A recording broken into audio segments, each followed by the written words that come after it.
Hi friends, எல்லோரும் எப்படி இருக்கீங்க? நல்லா இருக்குன்னு நினைக்கிறேன். நானும் நல்லா இருக்கேன். இன்றைக்கி நாங்கள் ஊருக்கு போகிறோம். அது எங்கள் சித்தி வீட்டுக்கு. எதுக்கு போகிறோன்னா வீடு கட்ட போகிறோம். நாங்கள் இல்லைங்க, எங்கள் தம்பி கல்யாணம் ஃபிக்ஸ் ஆகிருக்குது. அதனால் அவன் வீடு கட்டலான்னு சொல்லிட்டு முடிவு பண்ணிட்டான். காசுலாம் ரெடி ஆகிடுச்சிக்கான். பூமி பூஜை போடணும் வாக்கான்னு சொல்லிட்டான். முடியாதுனா கூட இல்லை, நீ இல்லாமல் நான் பண்ண மாட்டேன்னு சொல்லிட்டான். அதனால தான் கிளம்பிட்டோம்.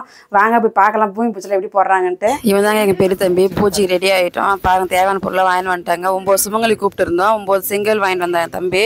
அதெல்லாம் கழுவிட்டு 9 பேரும் அதை கழுவி பொட்டுலாம் வச்சோம். வீட்டில் வழுக்கேற்றுறாங்க எங்கள் சித்தி. என் தங்கச்சி தக்ஷா பாப்பா மேஸ்திரி அதெல்லாம் எடுத்து ஒரு ஆர்டரை வைக்கிறாரு பூஜை போடணுன்ட்டு. 5 குடம் தண்ணி குளத்துல எடுத்துன்னு வரணும். நாங்கள் எடுத்துன்னு வந்துட்டோம். அப்புறம் பூஜைக்கான வேலைலாம் பார்த்துட்ருக்காங்க. பாருங்கள், புளியர் பூச்சி வச்சிட்டாங்க. இதெல்லாம் பக்கத்து வீட்டு குட்டீஸ். தக்ஷா பாப்பா எங்கள் சின்ன தம்பி. பூச்சி போட ஒரு சின்ன பள்ளம் நோண்டினாங்க. அந்த பழத்தில் எங்கள் சித்தப்பா தயிர், மஞ்சள் தூள், குங்குமம், பூ எல்லாம் தூவி விட்டாங்க. சித்தி குலதெய்வத்தை கும்பிட்டு ஸ்டார்ட் பண்ணலான்ட்டு குலதெய்வத்தை கருப்புரம் ஏற்றுனாங்க. அப்புறமா என் சித்தி ஒவ்வொருத்தராக சாமி கும்பிடுறது ஆரம்பிக்கணும்ல, அதனால் வழுக்க ஏற்றுனாங்க. இனிமேல் மேஸ்திரி வந்து தேவையான பூஜைலாம் அவருக்கு தான் தெரியும், நம்மளுக்கு தெரியாதில்ல. பூமி பூச்சி போடுறதா மேஸ்திரிக்கு தான் தெரியும். சூரியன் பகவானுக்கு கருப்பத்தை காட்டுறாரு. ஆளுங்களும் வந்துகிட்டே இருந்தாங்க, சுமங்கலிங்க நிறைய பேர் கூப்பிட்டு சித்தி. ஃபஸ்ட்டு சித்தி தான் இப்போ பூஜை பண்ண ஆரம்பித்தாங்க. இது எங்கள் பெரிய சித்தி, இது எங்கள் சித்தப்பா,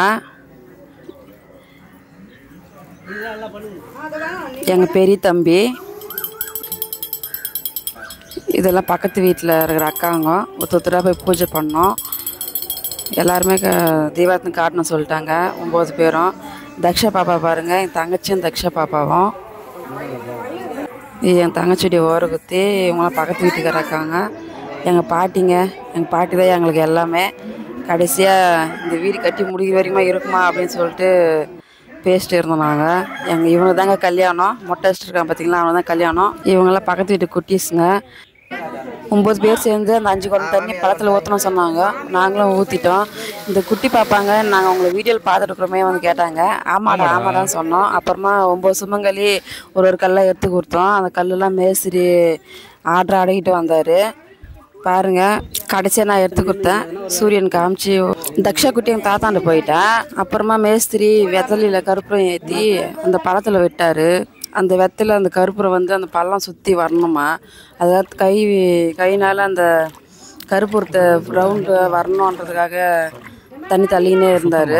நாங்கள் கேட்டோம், அப்படி வரணுமாண்ணா? ஆமாம்மான்னாங்க. அப்புறம் 9 பேர்கிட்ட நவதானியம் கொடுத்தாங்க. 9 பேரும் போடணுன்ட்டு. அதான் எல்லோரும் போட்டிருக்கோம் பாருங்கள். எல்லோரும் போட்டு முடிச்சிட்டோம். அதுக்கப்புறம் எங்களுக்கெல்லாம் டிஸ்டி இறக்கணும் அப்படின்னு சொன்னாங்க. ஏன்னா 9 பேர் கல்யாணத்துக்கு கொடுத்தோம்ல, எல்லோரும் டிஸ்டி இறக்கணும்னு சொல்லிட்டு ஃபஸ்ட்டு பூசணிக்காய் டிஸ்டி நல்லா 3 சுற்றி ரோட்டில் போட்டு உடச்சி சித்தப்பால் பொங்கல்லாம் தேய்ச்சி ஒரு டிஸ்டி முடிஞ்சுது.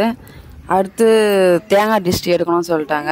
மறுபடியும் நிற்க வச்சிட்டாங்க 9 பேரையும். அப்புறம் தேங்காய் டிஸ்டி அதுவும் 3 சுற்றி உடச்சிட்டாரு. தக்ஷா பாப்பா பாருங்கள், இவன் தாங்க கல்யாண மாப்பிள்ளை. அப்புறம் வந்த சுமங்கலிங்களுக்கு வந்து வெத்தலை பாக்கு, வாழைப்பழம், ஒரு 10 ரூபாய் காயின், மஞ்சள் கொம்பு, பூ இதெல்லாம் வச்சு கொடுத்தோம். எங்கள் தங்கச்சி எங்களுக்கு வர வெத்தலை பாக்கு இதில் இருக்கிற காயின் 10 ரூபா காயின் எல்லாம் திருடிட்டா. அப்புறம் எங்கள் சித்தப்பா டிஃபன் சாப்பிட்டு கிளம்புமானாரு. இல்லை கிளம்புறோம் அப்படின்னா. அப்புறமா கிளம்பும்போது தக்ஷா பாப்பா வேறு அழுதுகிட்டே இருந்தது. நானும் வரப்போகிறேன்னு சொல்லிட்டு. இன்னும் கூப்பிட்டு போயிட்டா வெயில் கோயம் தாங்காதான்னு சொல்லிட்டு நான் கூப்பிட்டு போகல.